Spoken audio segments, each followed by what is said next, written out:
Good morning, students. Again, with the first chapter, basic computer organizations. Today, we are going to cover the topic, what is software and what are its different types. Okay. Software. In the introduction video, मैंने आपको बताया था कि hardware क्या होता है और software क्या होता है. हार्डवेयर कुछ physical components that we can touch and see, okay, and softwares are just contrary to it. We can't touch, we can't see. These are basically a set of the programs that help us to run certain applications or to run the hardware properly. आपको दिया भी ऐसा ही है. Software is a set of program जो आपके computer system को properly काम करने में या फिर हार्डवेयर को रन करने में हेल्प करता है. हमारे पास कुछ टाइप्स हैं आपके सॉफ्टवेयर की. वो क्या है? हमने दो तरीके से कैटेगराइज किया है. One is system software, other one is application software. क्या होता है system software? It is a kind of software जो आपके इंटरनल कंप्यूटर ऑपरेशंस को, लाइक इनपुट डिवाइस का डेटा रिसीव करके उसे रीड करना, कंपोनेंट्स को चेक करना, डेटा को प्रोसेसिंग के लिए प्रोसेसिंग यूनिट तक भेजना और उसके बाद आउटपुट डिवाइस तक प्रोवाइड कराना, ये सारे जो काम हैं वो किससे हैंडल किए जाते हैं? सिस्टम सॉफ्टवेयर से. इसी सिस्टम सॉफ्टवेयर में आपके पास अगेन फर्दर दो टाइप हैं. वन इज ऑपरेटिंग सिस्टम और other one is language processor. Operating system क्या होता है?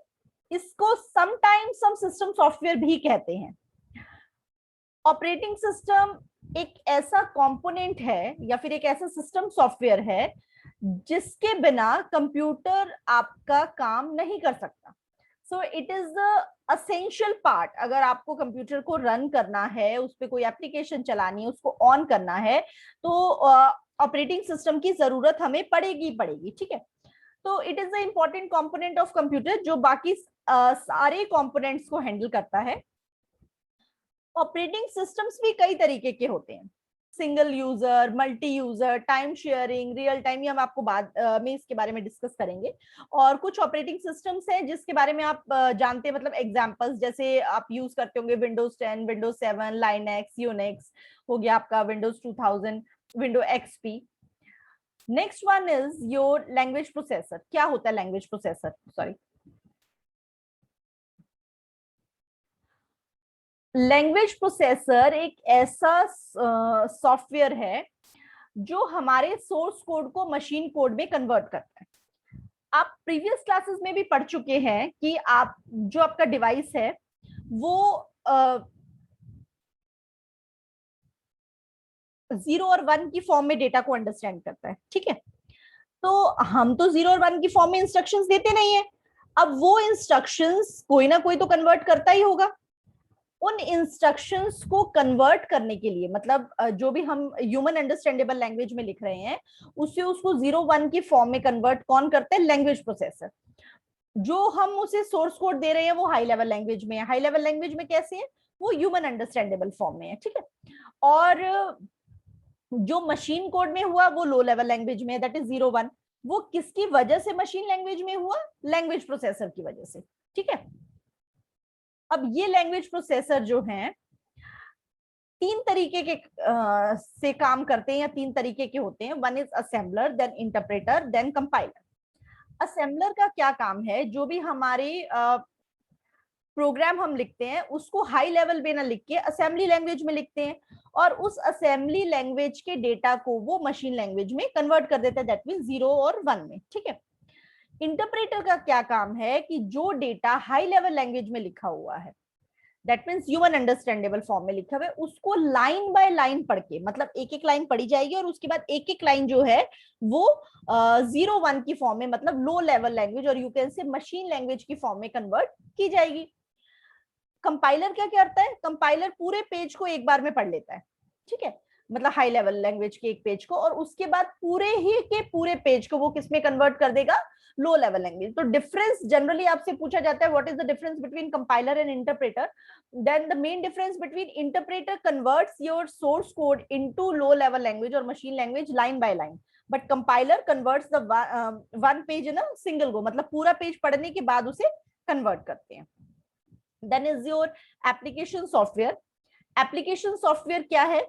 ये एक ऐसे सॉफ्टवेयर्स हैं जो हमारे नेसेसरी इंस्ट्रक्शंस को पूरा करते हैं, नेसेसरी काम। जैसे मान लो कि आपको कुछ रेलवे रिजर्वेशन करना है, कुछ मेडिकल से रिलेटेड काम करना है, मतलब स्पेसिफिक काम के लिए स्पेसिफिक एप्लीकेशन। जैसे आप मोबाइल फोन में यूज करते हो, आपको फोटो एडिटिंग करनी है तो एक अलग से ऐप है, आपको रेलवे रिजर्वेशन कराना है तो उसका ऐप अलग है, आपको अपना स्क्रीन रिकॉर्ड करना है तो उसके लिए अलग से ऐप है। तो पर्टिकुलर काम को करने के लिए जिस एप्लीकेशन की जरूरत पड़ी उन्हें हम एप्लीकेशन सॉफ्टवेयर कहते हैं। ठीक है, अब इनको भी हमने कैटेगराइज किया हुआ है। कैसे? ये है हमारे सबसे पहले आपके पैकेजेस। पैकेजेस मतलब एक पूरा सिस्टम जिसके थ्रू आपका कंप्लीट काम हो पाता है। वो कैसे? जैसे देखो, अब आपका एक जो MS वर्ड है वो एक पूरा पैकेज है। आपको डॉक्यूमेंट को टाइप करना, डॉक्यूमेंट की फॉर्मेटिंग करना, चाहे वो कलर ऐड करना हो, चाहे टेबल ऐड करना हो, उसका फॉन्ट साइज बढ़ाना हो, फॉन्ट फेस चेंज करना हो, ये सारी चीजें उसमें हो जाएंगी। तो वो हमारा क्या है? Complete package. जैसे एक्सेल शीट है, स्प्रेडशीट, वो भी एक कंप्लीट पैकेज है। कैसे? हमें कैलकुलेशन करनी है, हमें फिल हैंडल यूज करना है, हमें चार्ट बनाना है उसका, तो वो सारे टास्क उसके अंदर हो सकते हैं। तो it is a complete package, मतलब उससे एसोसिएटेड जितनी रिक्वायरमेंट्स है वो सारी पूरी कर देते हैं, तो उनको हम कहते हैं package. Next one is your utilities. Utilities क्या है? कुछ ऐसी चीजें, कुछ ऐसे एप्लीकेशंस जो हमारे काम को इजी बना देते हैं। जैसे आपने बैकअप लेना है, आपने नोट्स में कुछ सेव करके रखना है, आपने डिस्क क्लीन अप चलाना है, आपने वायरस को क्लीन करना है, तो ये सारी चीजें क्या है? हमारी यूटिलिटीज, मतलब स्पेशल फंक्शनैलिटी जो हमारे काम को इजी कर देता है। फॉर एग्जाम्पल, जैसे कि आपके पास एक यूटिलिटी है कि एंटीवायरस सॉफ्टवेयर आपने यूज किया, तो उसको, उस यूटिलिटी को यूज करके हम अपने सिस्टम से वायरस को हटा सकते हैं। ठीक है, आपको डिस्क क्लीनअप चलाना है तो वो भी पॉसिबल है। आपको कंप्रेस करनी है फाइल तो वो फाइल कंप्रेस भी कर देगी। ये सारी चीजें आपको असेसरीज में मिलती हैं जनरली, जो हमारी यूटिलिटीज होती है, मतलब एक्स्ट्रा फैसिलिटीज होती है। Next is your customized software. Customized software क्या होते हैं?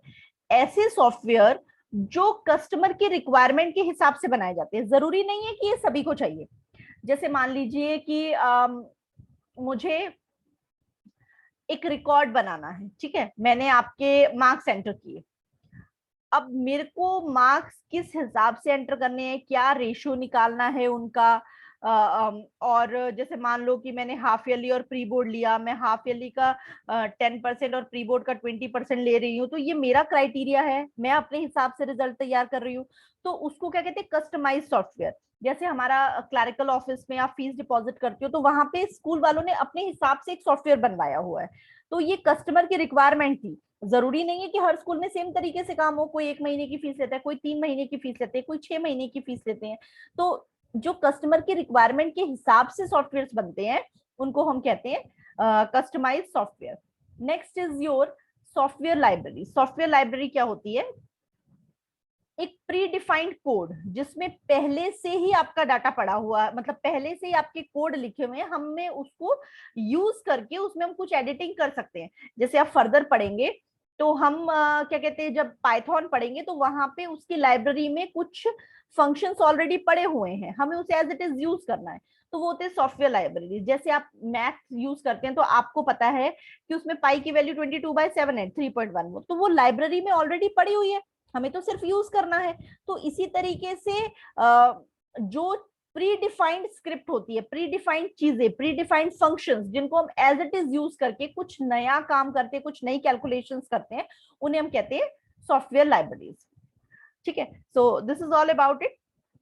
नेक्स्ट वीडियो में हम और फर्दर टॉपिक कवर करेंगे। ठीक है।